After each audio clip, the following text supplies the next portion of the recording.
Ito talaga yung pinaka nag-trigger sa amin kung bakit namin nabili yung amplifier na to. Kasi, good day mga sangkay, welcome back to our channel, One Tech Tips. So yung pag-uusapan naman natin ngayon ay etong Kevlar Professional GX7UB Pro. Diba? So, isasabihin ko sa inyo ngayon yung mga features na ito, yung mga functions, and dyan yung mga buttons na available sa amplifier na to. Yan.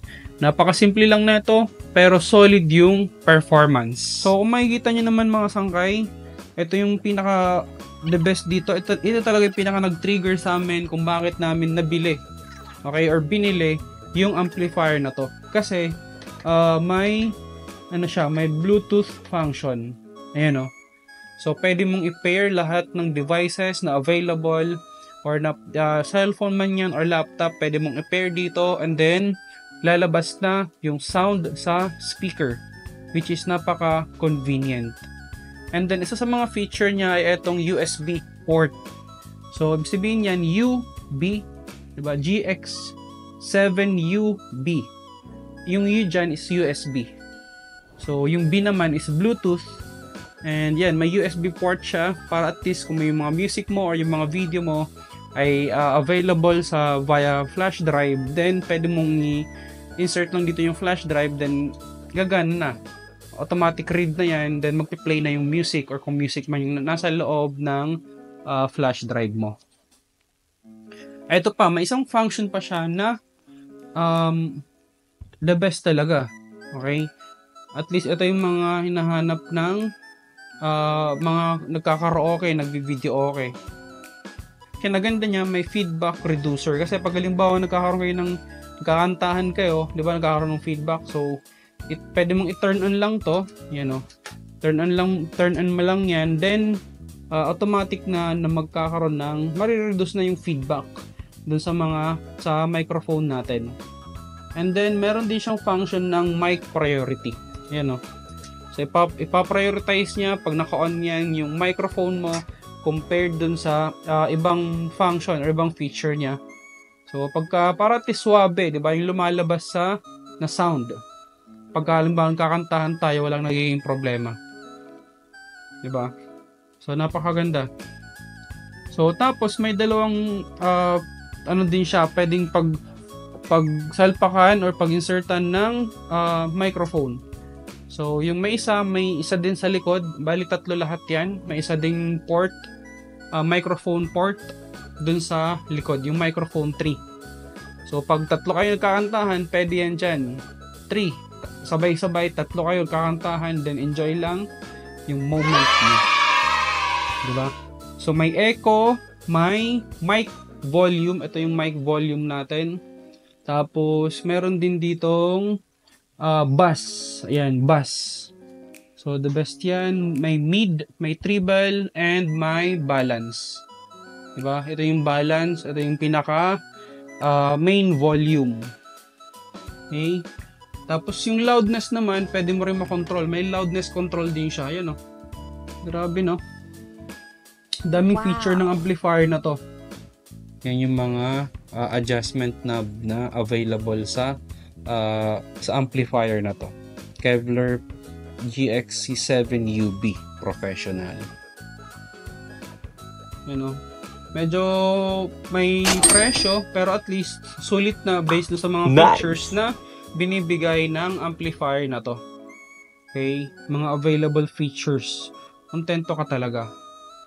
So ayan yung mga features ng ayan, ganito rin yung design niya. Ayan. Ganito rin yung design niya. Napakasimple lang, elegante. Tapos hindi siya parang hindi siya sobrang pasikat, kumbaga yung design niya. Premium look and elegant. Diba? Napakaganda. Yan. Ganyan yan, no? So, ganyan yung itsura ngayon ng Kevlar amplifier natin. Yung GX7UB Pro. So, ayan, no? Diba? So, kung makikita nyo naman mga sangkay, etong Kevlar Professional amplifier, napakasimple lang, oh. Hindi nga masyadong halata yung mga text. Pero kasi mas priority naman yung mga buttons. Diba? Napaka-elegant and maganda tingnan. So, ganito lang yan mga sangkay, oh. Medyo makinis. Pero, sobrang bigat na ito. Tingin ko, mga 10 kilos yung bigat ng amplifier na to. Medyo mabigat.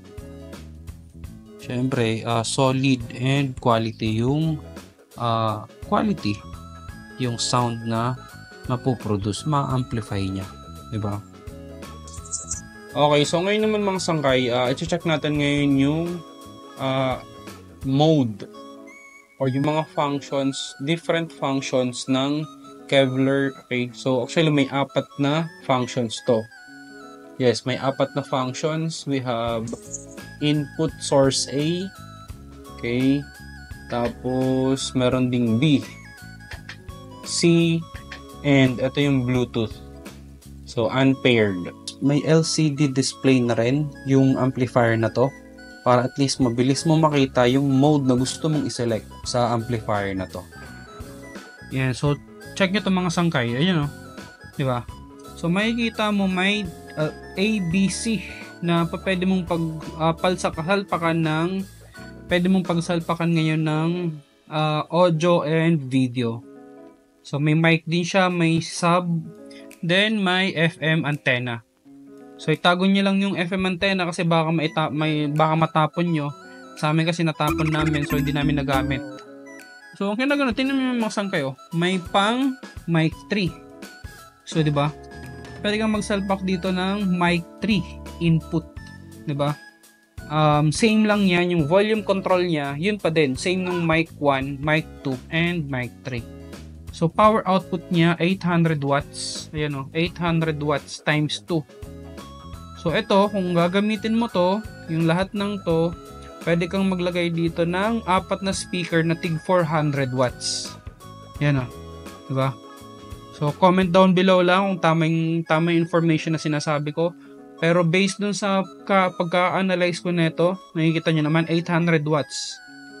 Times 2, so 2 speaker. So ngayon, kung gagamitin mo to, lahat ng yan ay kailangan mo ng 4 na speakers.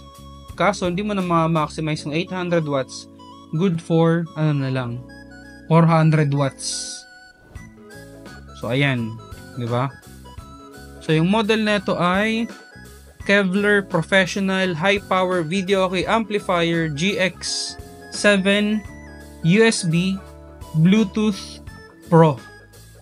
Diba? Ayan yung sabihin ng UB. USB, kasi may USB input siya. And pwede rin siyang pang Bluetooth. Yan talaga hinabol namin, yung Bluetooth function ng amplifier na to. So yung mga cellphone namin, yung laptop, pwede na i-recta dito and then yung sound ay lalabas na sa speaker. Yan. Diba? Grabe, napaka-solid na ito. So far, for 1 year na gamit namin, wala pa naman na yung problema. So, lagpas na siya sa warranty. Okay pa din. Solid na solid yung performance ng amplifier na to. So, ayun lang mga sangkay. If ever na may questions kayo regarding sa amplifier na to, don't hesitate to comment down below. Okay? Sasagutin natin yan hanggat makakaya, based yan sa experience and sa paggamit namin sa amplifier na to for almost 1 year. Okay? So, salamat mga sangkay. So, ayun lang mga sangkay yung review natin for today. Yung sa amplifier na to. So, that's all for today mga sangkay. Thank you for watching. If ever sangkay na nagustuhan mo yung video na to, don't forget to subscribe para at least sa mga next upload ko, mana-notify ka. And kung possible, like nyo na rin yung video na to. This is One Tech Tips because great ideas come from tips. And as always, when you are in doubt, always look for One Tech Tips. Thank you for watching mga sangkay. Goodbye!